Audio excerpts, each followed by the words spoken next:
February 20th, Saturn and Neptune are meeting at 0 degrees Aries. If that doesn't mean anything to you yet, stay with me, because by the end of this, I want you to understand why people who track astrology seriously have had this date circled for over a year, some for longer. Let me give you the quick version first. Saturn conjuncts Neptune roughly every 36 years.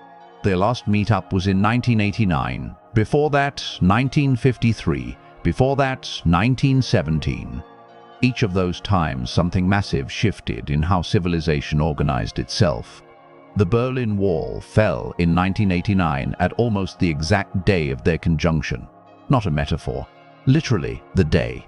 So every 36 years this happens, and it tends to land on something that reshapes reality as we understand it. But here's what makes February 20th different from any of those. They're not just conjuncting. They're meeting at 0 degrees Aries. That's the very first degree of the entire zodiac, the world point, the reset button. And that specific combination, Saturn and Neptune at 0 Aries, hasn't happened in somewhere between 6,000 and 9,000 years, depending on which astrologers you ask. The ephemeris records don't even go back far enough to pin down the exact date. What we know is this is the kind of thing that coincided with the dawn of settled civilization, agriculture, the beginning of recorded human life as we know it. So, yeah, this is the one. And I also want to mention, because this matters for context, we literally just came through a solar eclipse in Aquarius on February 17th, square Uranus. 3 days before this conjunction. That eclipse was described by almost every astrologer I follow as a rupture moment. Something cracks open. Something becomes visible that cannot be made invisible again. And then 3 days later, Saturn and Neptune land at 0 Aries and say, okay, now what are you going to do with what you know? These two things back to back in the span of 72 hours are not accidental. February 2026 is the most astrologically significant month most working astrologers have seen in a long time. And today is the center of it. Before I go any further, if you're getting something from this, go ahead and leave a like and subscribe. And drop New Era in the comments below. I want to know who's feeling this energy, who's been sitting with this building sense that something is genuinely shifting. All right, let's get into it.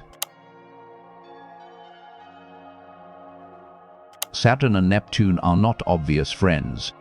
If you were assigning planets to personality types, these two would not naturally hang out. They represent almost opposite principles, and that's exactly what makes their conjunction so powerful when it finally happens.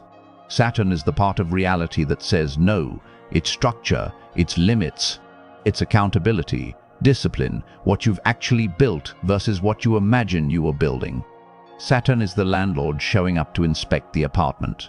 It's the moment the credit card bill arrives after a month of pretending money wasn't a concern. It's every time reality asserts itself over fantasy. Saturn governs time in the most literal sense, and because of that it's associated with the long game. What holds up? What lasts? What actually matters after the initial excitement fades? Neptune is the opposite in almost every way. Neptune is vision and dream and spiritual longing. It's the feeling that there's something more than what you can touch and measure. Neptune dissolves things. It makes the outlines blurry in a way that can be either beautiful or deeply disorienting depending on whether you're working with it consciously or not. Neptune rules the imaginal world, the part of you that reaches for what isn't yet real. It governs music and art and spiritual practice precisely because those are the places where the ego's boundaries dissolve and something larger comes through. Neptune can also be fog, confusion, escapism, the comfortable story you tell yourself to avoid looking at the harder truth. When these two planets meet in a conjunction, the merger creates something that neither of them produces on their own. You get, ideally, practical idealism, dreams that actually get built, visions that survive contact with reality because they were conceived honestly in the first place. You get the capacity to commit to something intangible with Saturn's discipline behind it. And you get Saturn's structures softened enough by Neptune that they can actually hold living things, not just mechanisms. But you also, if you're not paying attention, get the shadow side of both. Saturn can become rigidity. Neptune can become delusion. And when those two forces clash without integration, what you get is structure built on illusion. Effort pointed in a direction that was never real. Hard work maintaining something that was already dissolving. The conjunction forces the question: which one is true in your life right now? The dream or the reality you've been allowing? And if there's a gap between them, which one needs to move to close it? Now add 0 degrees Aries to all of this. Aries is initiation.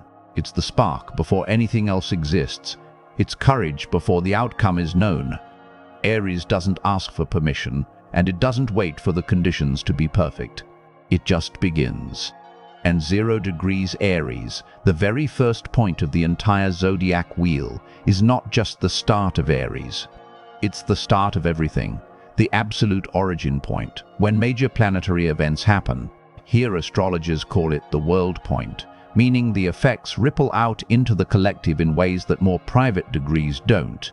Whatever gets seeded at 0 Aries has the potential to be felt by everyone, not just the people whose charts are personally activated. So what we're working with today is this: the dream meets the reality at the very moment both agree to begin again. That's the energy of February 20th. It's not about what you've been building.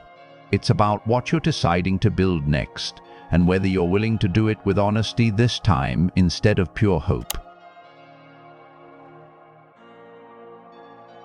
I want to spend a little time on historical context, because I think it makes this feel less abstract and more genuinely significant. Every 36 years, Saturn and Neptune meet, and every single time, something in the external world gives you a very clear example of what happens when structure and dissolution go to war, and then eventually to peace. The most recent conjunction before today was 1989. Capricorn, which is Saturn's natural home, which made it a particularly Saturn-flavored meeting. And what happened that year? The Berlin Wall came down. Not through military action, not through any planned political maneuver, but through the weight of its own impossibility. A structure that had existed for nearly 3 decades simply could not hold any more against the pressure of what people wanted and needed. Neptune dissolved it, and Saturn had to figure out what to build in its place. That transition, the reunification of Germany, the collapse of the Soviet Union, the reshaping of European borders, that took years. The conjunction planted the seed. The harvest came over time. Go back further. 1952 and 1953, the conjunction was in Libra. The Korean War ceasefire was signed, imposing structure onto a conflict that had gone on too long. Again, Saturn imposing form on something Neptune had allowed to drift into chaos. 1917, the conjunction was in Leo. The Russian Revolution. A structure, the Tsarist regime, dissolved under the weight of a vision, however flawed that vision turned out to be in practice. A new structure rose. It lasted for 7 decades before the next Saturn-Neptune conjunction dismantled it. 1882, the conjunction in Taurus. Karl Marx had died in 1883, just after, and the ideas he'd generated during previous Saturn-Neptune periods were already reshaping how human beings thought about labor and structure and who work serves. The pattern across all of these is not that Saturn-Neptune causes catastrophe. It's that it makes the impossible to sustain impossible to ignore any longer. The gap between the ideal and the reality becomes visible. And then things have to change because the pretense can no longer be maintained. Now, go back much further. Before modern recorded history, before we have conjunction data that goes back clearly, astrologers point to the last time this specific meeting happened at 0 degrees Aries. The estimates land somewhere around 7000 BCE, give or take centuries. That's the era associated with the dawn of agriculture. The moment human beings stopped following the food and started staying in one place and building. The beginning of settled civilization as we know it, of fields and villages and the concept of home as a fixed thing, of structure, in the most literal sense, meeting the Neptunian dream of what life could be if you stopped just surviving and started actually creating something. We don't know exactly what that moment felt like from the inside. We don't have the journals and the commentary from 7000 BCE, but the outcome of that era changed everything. Permanently, generationally, in ways that rippled forward for the next 9 millennia, directly to right now, to the exact moment you're watching this. That's the scale of what 0 degrees Aries means. It's not personal history, it's species history. And the conjunction happening here, today, in 2026, is part of that same thread. Something is being initiated right now, and we're all part of it, whether we understand it in the moment or not. Most people who lived through the fall of the Berlin Wall didn't fully understand what they were watching while it was happening. They knew it was big. The full scope of what it meant took decades to process. The same is likely true now. We are at the beginning of something we don't have the perspective yet to fully see. Before we get into the signs, I want to talk about what this might actually feel like in your body and your daily life, because I think a lot of people have been in a strange in-between place for a while and haven't quite been able to name it. Saturn entered Aries on February 14th, which, yes, Valentine's Day, and almost immediately started moving toward Neptune, which had entered Aries earlier in late March of last year. So Neptune has been in Aries since 2025. Quietly doing its dissolving work, making things feel a little fluid, a little uncertain, a little like the outlines of your life are slightly less solid than they used to be. That's Neptune in Aries doing exactly what it does, softening the rigid edges of identity and will, and the way you understand what you're capable of. Then Saturn showed up on the 14th, and you may have noticed things getting both clearer and heavier at the same time. That's the Saturn effect. It doesn't let you stay in the comfortable blur. Saturn lands you back in your body, back in your actual circumstances, back in the thing you've been skillfully avoiding. When Saturn meets Neptune, the fog lifts. Not all at once, but enough that you start seeing the shape of things you'd been keeping soft on purpose. A lot of people I've spoken to lately have described the last couple of weeks as feeling like the ground shifted. Like a decision that had been distant suddenly feels urgent. Like a relationship or a situation that was ambiguous has started to feel much clearer, even if the clarity is uncomfortable. That's not anxiety, though it can feel like it. That's the conjunction making visible what was already true. There's also something a little physically noticeable about this energy for a lot of people. A heaviness or pressure in the chest. Fatigue that doesn't fully respond to sleep. The sense that your nervous system is processing something even when you're not consciously thinking about it. That's normal for major outer planet transits.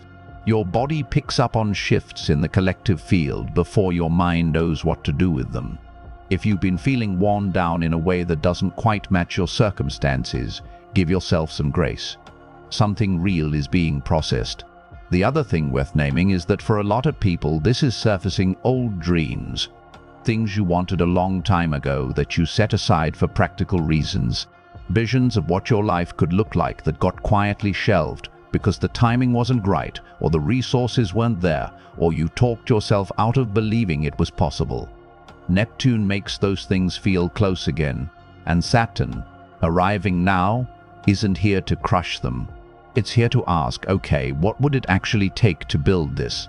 What's real in this vision, and what's been embellishment? Which parts survive contact with reality, and which parts need to be refined? That's the invitation. Not to abandon the dream, not to become a cynic about what's possible, but to bring the dream into the light and look at it honestly enough to find the parts that are actually buildable. Now let's talk about each sign, because while this conjunction is a collective event, it lands differently depending on where 0 degrees Aries falls in your chart. I'm going to go through all 12, so find your sun sign. But honestly, if you know your rising sign, that one is often even more accurate for transit work. Aries, you're obviously in this the most directly.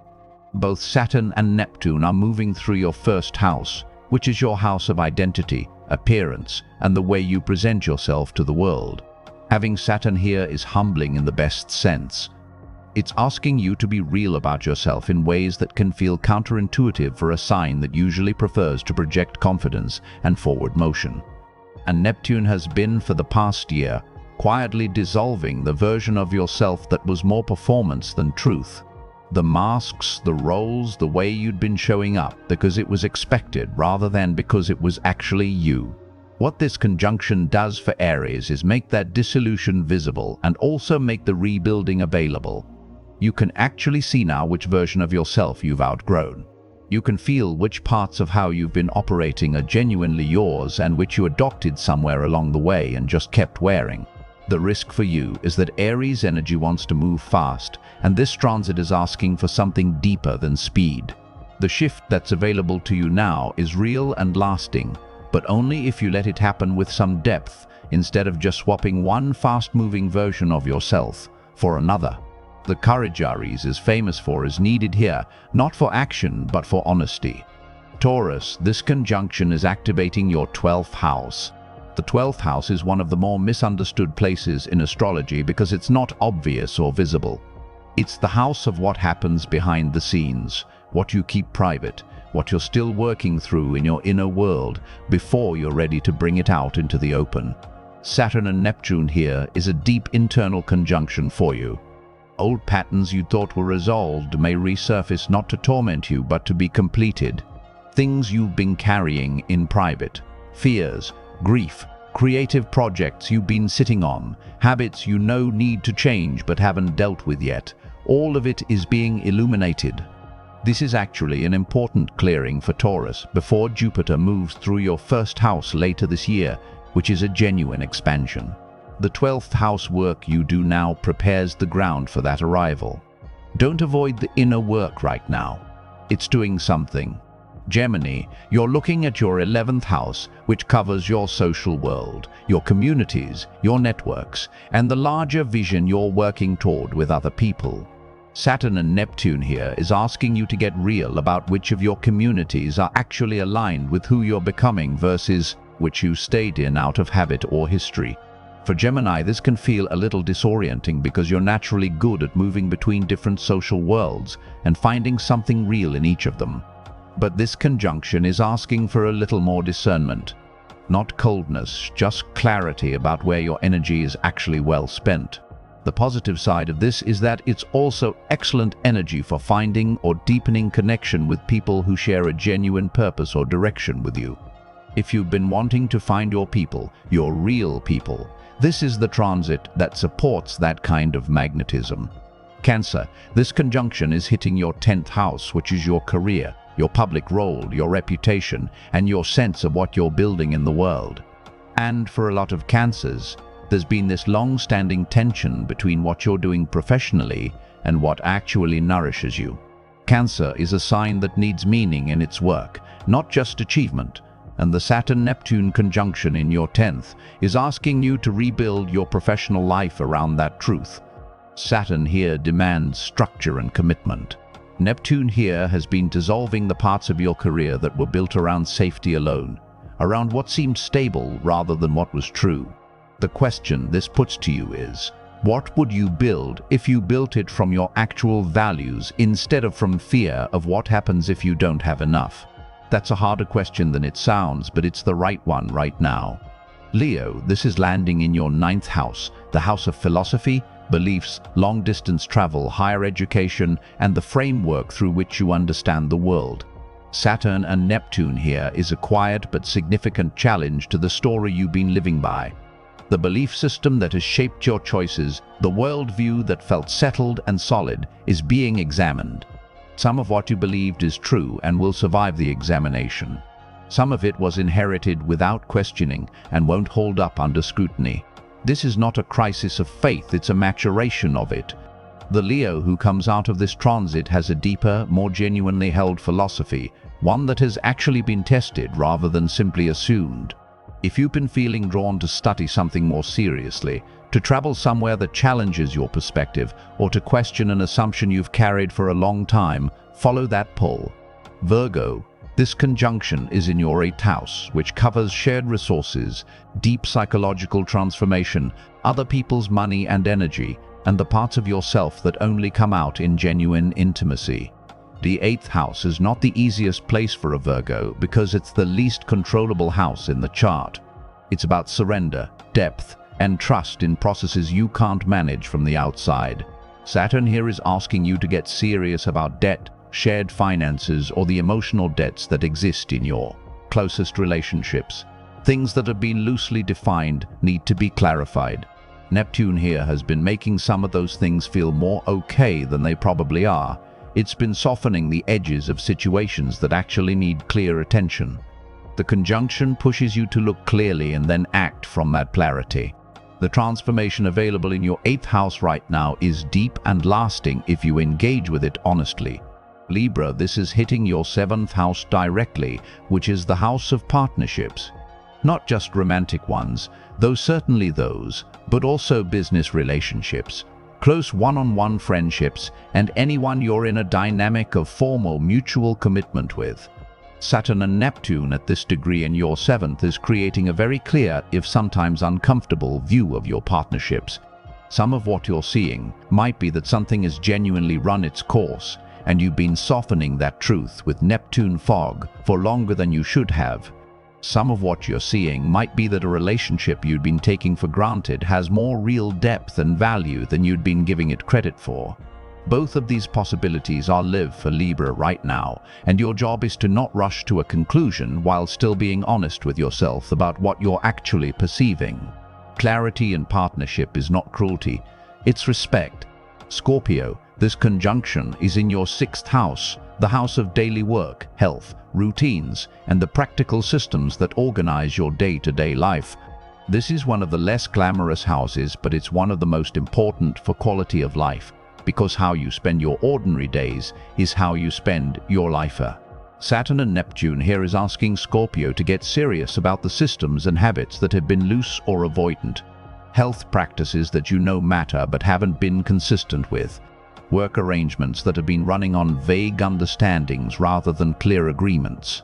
Daily routines that have drifted into whatever is comfortable rather than what's actually serving you. The Neptune piece might also be pointing to something more subtle, the way you've been showing up energetically in your work, whether there's something that needs to be brought more fully into the open. This is a good time to build the sustainable structures that support your larger goals, instead of burning yourself out running on intensity alone.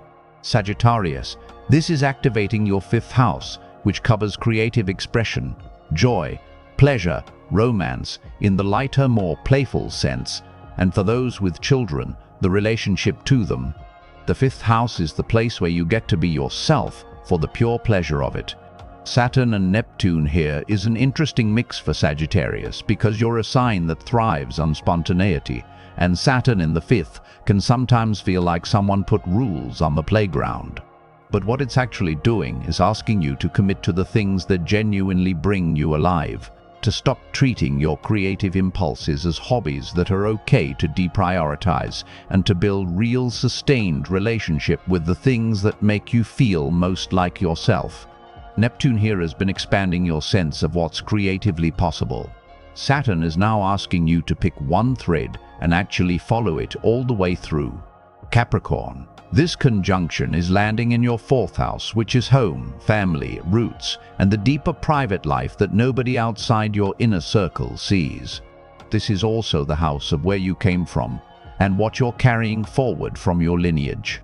Saturn here in opposition from its natural home creates a kind of reckoning with the structures you inherited from your family. The patterns, beliefs, emotional habits, and ways of organizing life that were handed down to you without your conscious agreement. Neptune dissolves those structures so you can actually see them for what they are rather than just living inside them. This can feel destabilizing, but what's actually happening is you're being given a real chance to choose which of those inherited patterns you actually want to keep and which have just been running on autopilot. This is genuine ancestral work. The Capricorn who does this consciously now changes not just their own life, but the pattern that gets passed forward. Aquarius, this is hitting your 3rd house, which covers communication, learning, local environment, siblings, and the daily way your mind moves through the world. Saturn and Neptune here is asking Aquarius to examine the stories you tell, both to yourself and to others. The third house is the house of language and framing, and Saturn here wants your communication to be more grounded and honest, while Neptune is asking you to bring more depth and nuance and even poetry into how you express yourself. It's a productive tension. You might find yourself wanting to learn something seriously, to study something that merges discipline with vision, to write or speak in ways that are both clearer and more soulful than you have before. Pay attention to conversations and information that finds you right now. The third house activated by this conjunction means that something significant is trying to reach you through what you read and hear and say. Pisces, this conjunction is in your second house, which covers money, self-worth, personal resources, and your relationship to material security. And here's where I want to be real with Pisces for a second, because the second house can be an uncomfortable place for this sign. Pisces is not a sign that naturally finds its identity in material things, and yet the second house is asking, what do you actually value, and are you living in alignment with that? Saturn here is asking for a serious and honest look at your financial patterns, the ways you've been either too loose or too constricted with resources. Neptune here, in a difficult position in its own house of completion, is being asked by Saturn to get real. The fog around money, the vague hopefulness that it will sort itself out, the avoidance of looking directly at the numbers. Saturn in this second house is asking Pisces to finally do the thing and look clearly. This is also about self-worth that isn't tied to financial circumstance and building a more stable relationship to both. Setting aside individual signs for a moment, I want to talk about what this conjunction means collectively, because the world point activation means the effects are not just personal. They're going to show up in how civilization organizes itself over the coming years. We're in a moment where a lot of the structures that have defined modern life for several decades are visibly under strain. That's not a political statement, it's an observation that transcends any particular ideology. The question Saturn-Neptune always asks at the collective level is, which of the structures that organize our shared life are built on something real, something that actually serves the people inside them, and which are maintained by collective agreement that is starting to fray? That question doesn't resolve quickly. The 1989 conjunction planted the seed of the Soviet collapse, but the actual dissolution took 2 more years. The full reshaping of European political geography took a decade or more beyond that. We're at the beginning of a process, not the resolution of one. What history also shows is that Saturn-Neptune conjunctions, especially at world points, coincide with moments when the gap between what we claim to believe and how we actually organize our collective life becomes impossible to paper over. The ideals we profess about how society should work come face to face with the structures that actually govern it, and something has to give. In Aries, specifically, that tension takes on an urgency and a willingness to begin again that other signs wouldn't carry as naturally. Aries doesn't preserve what isn't working out of loyalty to the past. It cuts and starts fresh. The question is whether that fresh start is built on something real or just on a new version of the same old illusions. For each of us individually, we're both witnesses to and participants in that larger collective reckoning. What you do with this conjunction in your own life, the honesty you're willing to bring, the commitments you're willing to make, the dreams you're willing to actually build rather than just hold, contributes to the collective answer. Okay, let me bring this down to something really practical, because I think astrology is only as useful as what you do with it. So here are some concrete things you can actually do to consciously work with the Saturn-Neptune conjunction energy over the coming days and weeks. The first thing, and it sounds simple but it's genuinely the most important, is to do a reality audit.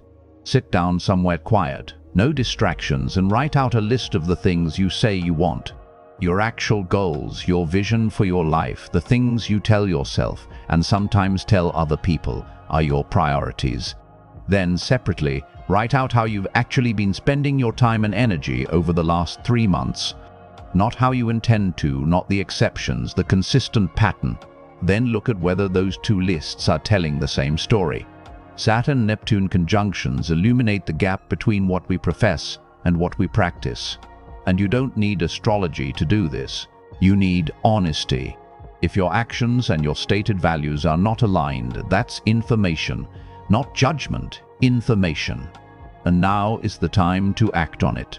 The second thing is to write down one thing you've been dreaming about for a long time that you haven't started, and then identify the single most practical first step you could take toward it this week. Not the whole plan, not the 5-year strategy. The first concrete action. Saturn loves this exercise. Neptune gives you the vision. Saturn asks what the first brick of the foundation looks like. The combination of those two energies makes this a genuinely auspicious time to begin something you actually mean to finish. Third, take an honest look at your relationship with one structure in your life that isn't serving you anymore. This could be a habit, a routine, a commitment you've stayed in past its point of meaning, a way of relating to yourself or others that has become automatic and hollow.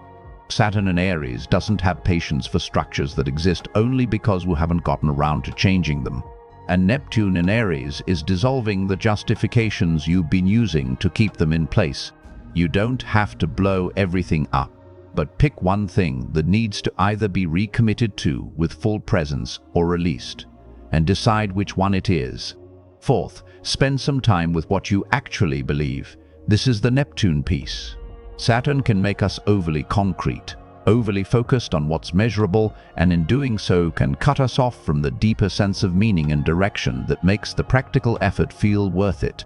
So spend time, real quiet time, with the questions. What do I actually believe about what matters in a life? What do I think I'm here to do, at a level that doesn't reduce to a job title or a financial goal?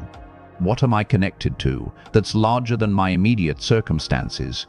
You don't have to answer these definitively, but the asking of them under this conjunction is part of the work.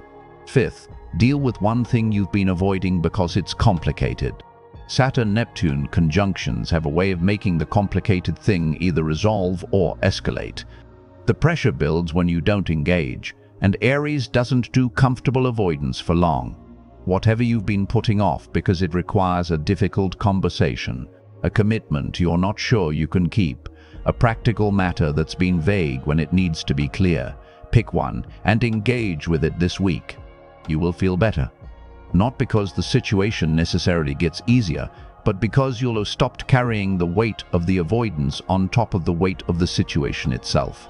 6. Consider where you've been confusing hope with a plan.